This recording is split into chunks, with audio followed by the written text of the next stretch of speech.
Mic check 1 2. It's the Y2K collector, and your favorite video game grail is soon going to be worthless. Or maybe not. Let's talk about it. Now, a lot of people speculate or have speculated over the last 5 years as to what is keeping the retro game market inflated, or at least inflated above the levels that we saw prior to 2020.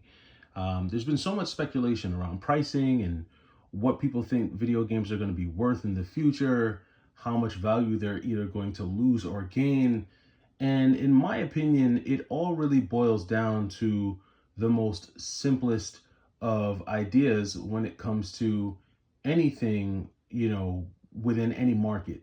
And it's simply supply and demand. And it's something that so many of you comment under a lot of the videos that we've seen, or even some of the videos that I've made looking at the current and future pricing of retro video games. And I mean, in all reality, it really is that simple. But when you break it down, there's a little bit more nuance. And I think it's a certain nuance that kind of sets the video game market apart from any other market for collecting, right?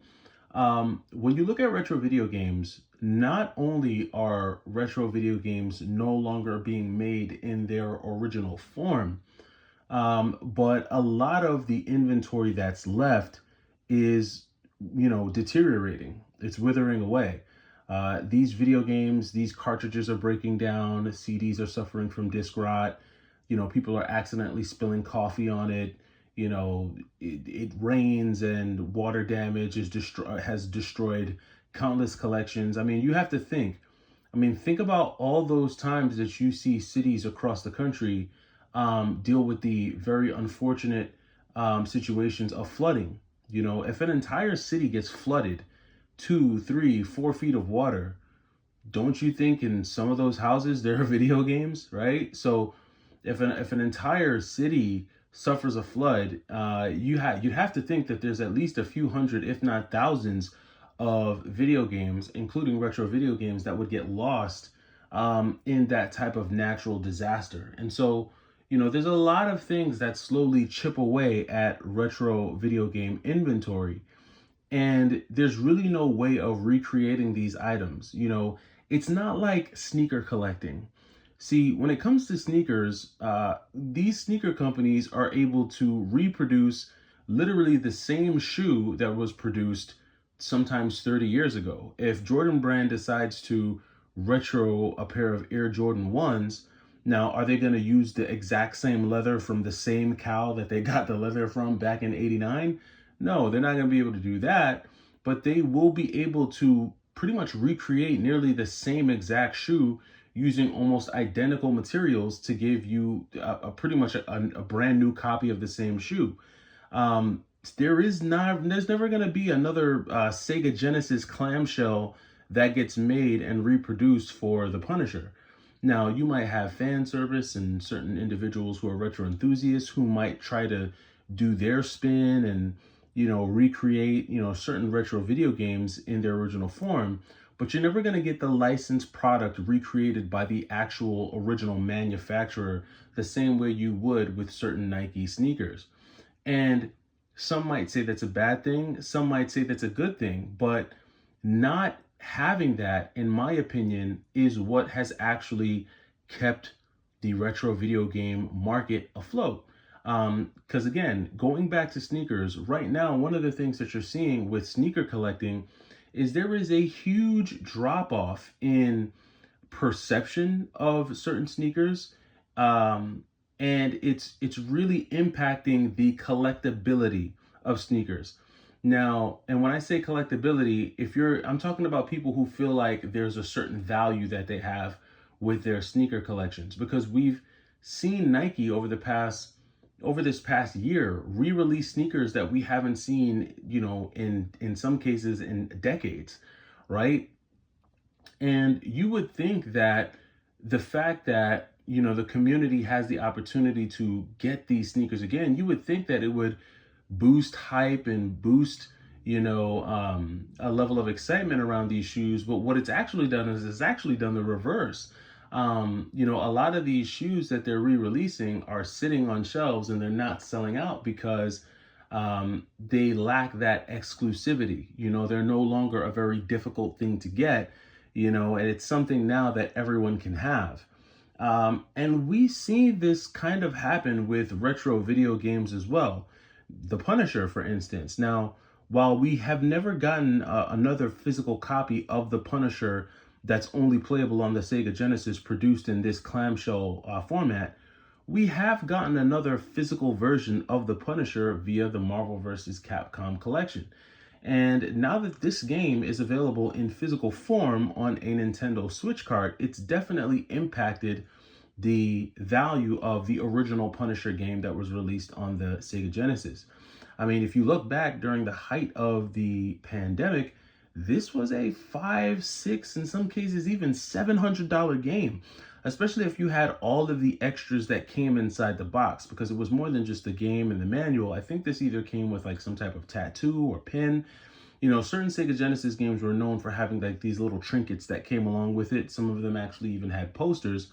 The Punisher was one of those games. And so if you had everything inside the box, this was easily a $600 game just a few years ago. Well, now the Punisher's probably been cut in half. I would say that complete in box, the Punisher might be a $300 game, maybe even down to $250, depending on the condition. And so when you look at the impact of recreating this game in a physical format and what it's had on the Punisher, it's kind of easy to see how the retro gaming market could be impacted should Nintendo or Sega or any of these companies decide, we're going to remake these games in their exact original format and make them available to the public.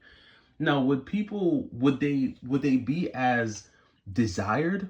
My mind says no. I think that if retro gaming companies or video game companies in general were to decide to recreate some of their most coveted and sought after video games, I think those games would lose their value immediately once the new copies hit the market. Like, let me think of, like, for instance, let's take a Kunan, however you say that game, for the PlayStation 2, or even like a Rule of Rose. If Sony decided that they were going to recreate a whole bunch of Rule of Rose copies in their original PS2 format, what do you think that would do to the copies of Rule of Rose now? And for those of you who don't know, Rule of Rose is like a $700 game. But if Sony decided to do that, it would definitely impact the current value of Rule of Rose. Now, it doesn't mean that the value of Rule of Rose would drop down to $30, but it would definitely dilute the value that the current copies have. And we kind of know this because there was a warehouse somewhere in Europe where they found hundreds of copies of Rule of Rose that I guess was left in a warehouse. And once those copies hit the shelf, or hit eBay rather, you saw copies of Rule of Rose going for like $300. Now, granted, these were all PAL versions of Rule of Rose, but still, those PAL versions of Rule of Rose and them being available at $200 and $300 still had an impact on the US copies or the North American copies of Rule of Rose. And I think that impact was short-lived because the Rule of Rose, from what I understand, is back up to around $700, but the value of the game did take a bit of a dip at the time. And so, it's kind of easy to see how availability impacts value. And it's really a psychological mind screw. That's really what it is. I mean, if you like a game, you like a game. It doesn't matter how much the game costs or what the perceived value of the game is. If it's a game that you like and you want to play, you really ought to play it. But there's just something to be said for something that's a little bit more exclusive, something that is more difficult to find. I mean, even if you look at like the hobby of cameras, when you look at a camera like the Canon A1, or even if you look at a camera like the Canon AE1, there are two versions of this Canon that were made. There was the one with the silver body and there's one with the black body. The black body Canon AE1 is kind of more sought after. And as these camera bodies continue to break down, these cameras seem to continue to go up in price. Now, here in New York, we have one of the most famous camera stores of all time in B&H Photo. And B&H Photo would try to sell one of these Canon AE1s, the AE1 program.